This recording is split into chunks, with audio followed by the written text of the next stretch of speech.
So I noticed something about myself over the holidays, and I just wanted to bring it up and share with you.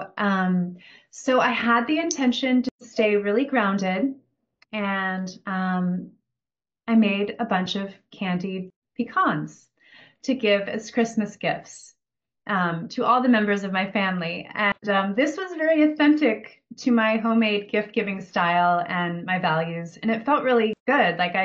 It felt very festive and I was looking forward to it. And I tend to be a person who doesn't really participate in over consumerism. So I made the delicious candied pecans from scratch.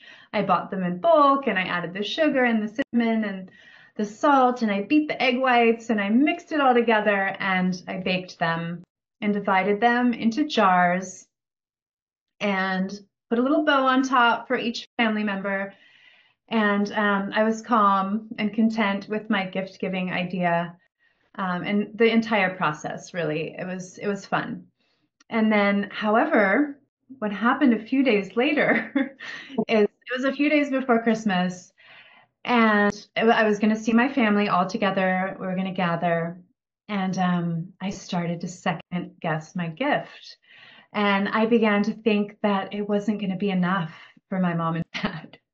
And so I got in the car and I went shopping. And I went shopping during the busiest time of the year to go shopping, when the parking lots are full and the stress is high, and I did it anyway.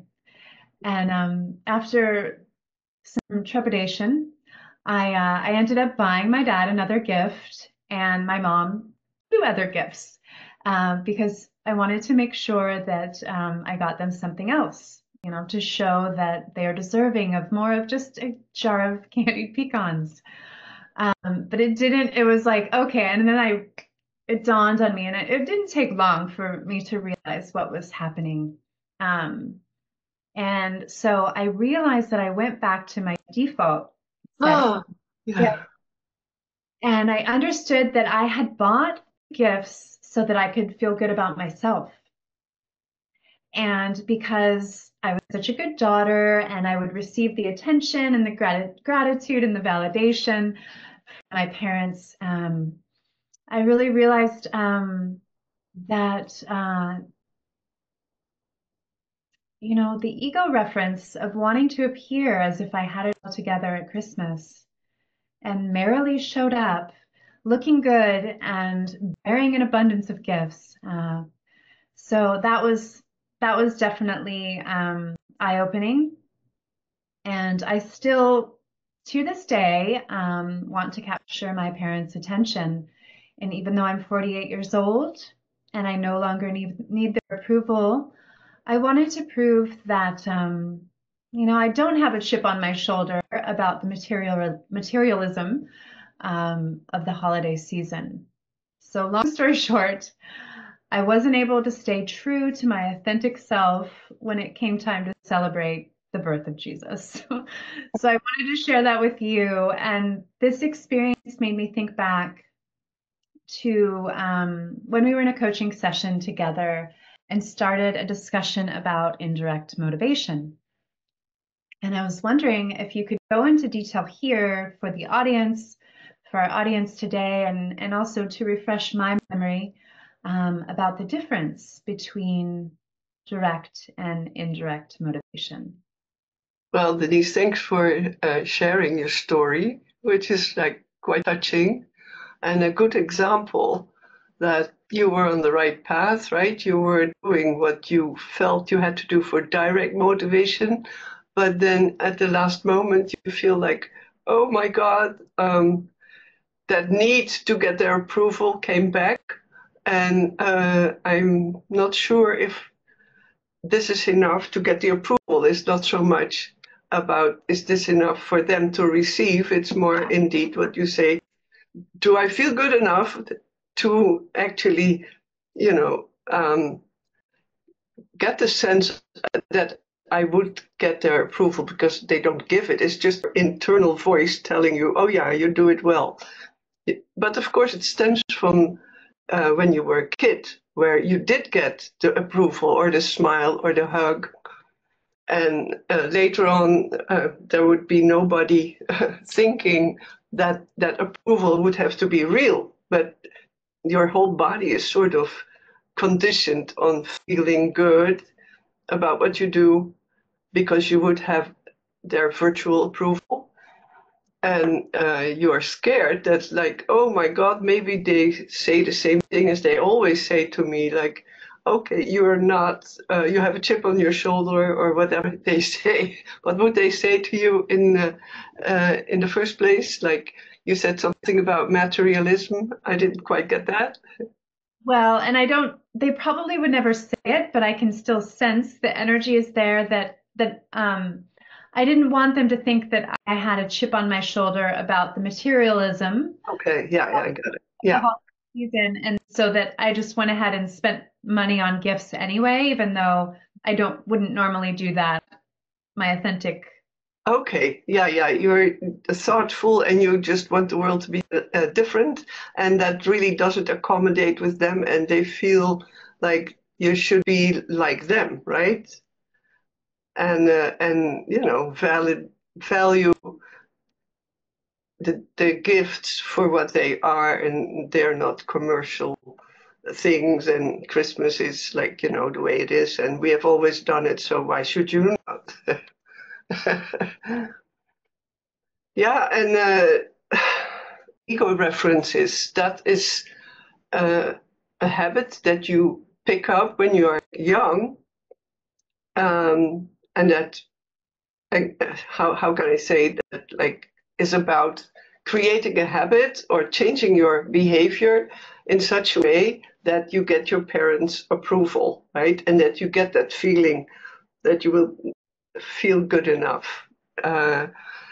And so I call that an ego reference because ego is actually more Freud. That's not so much the healthy sense of self, but is the closest thing towards a substitute sense of self. Because when I invented this method, I had to come up with a lot of new words. And ego reference, it references your substitute sense of self. But that word would be too long, huh? Your substitute sense of self-reference, but that's actually what it is. So it's a habit or an attitude that you develop in order to get the approval or virtual approval of your parents, and you feel then good about yourself. And that feeling good about yourself takes the place of a substitute for your real self. And that is only when you don't have a real sense of self. And when you don't have a real sense of self, you become indirectly motivated to feel good about yourself. And so everything you do then is not for the real reason or for something that has to do with what you want, because you don't even know what you want. You're so sort of invaded by insecurities that to get that approval so that you can feel good about yourself and have a substitute sense of self. Yes, and that's exactly what happened is that I resorted back to my substitute sense of self because my restored sense of self or my true self was just wanted to make the candied pecans and call it a day. Yeah. That was going to be my gift, and it was like, I made these for you. And then my substitute sense of self came in and said, oh, no, no, you're going to have to do a lot more than that if you're going to gain their approval.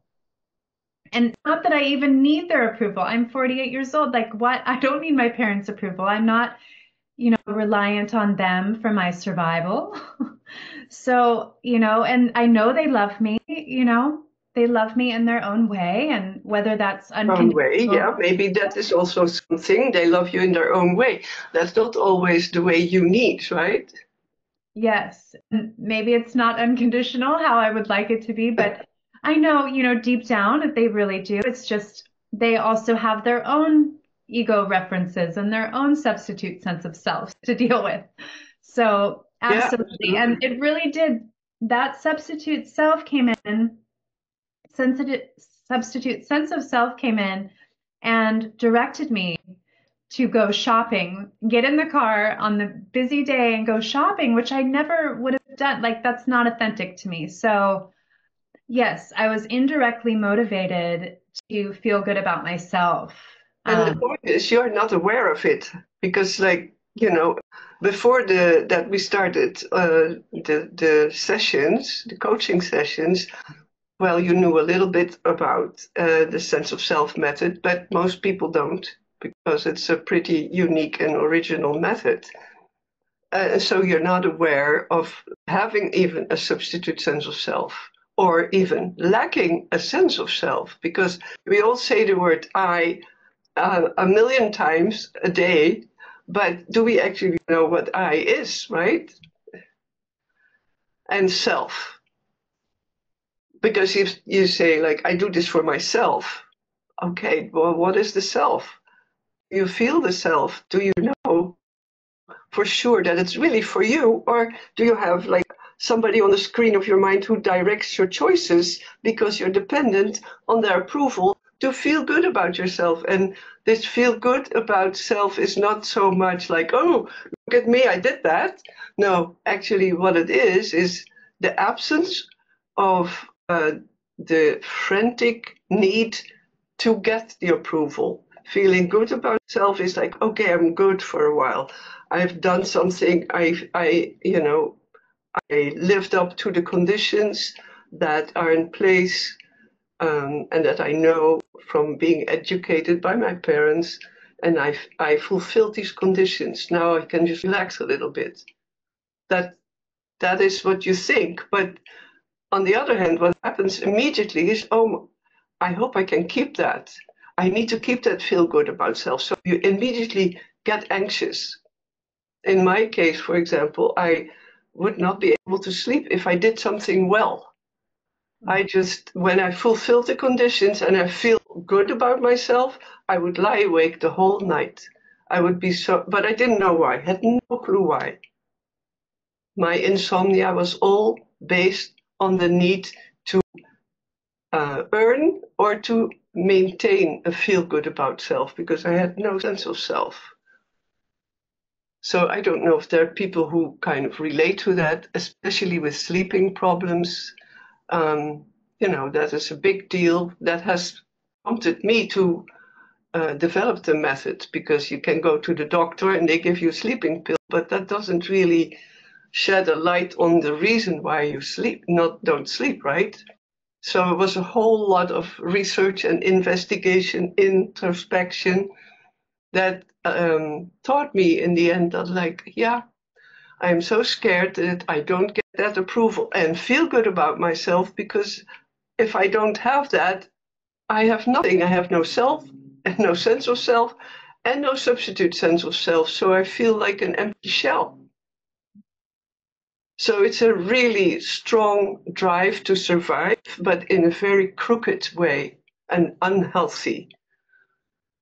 And it gives a lot of stress and a lot of anxiety. And if you don't succeed in reaching that goal, it leads to depression.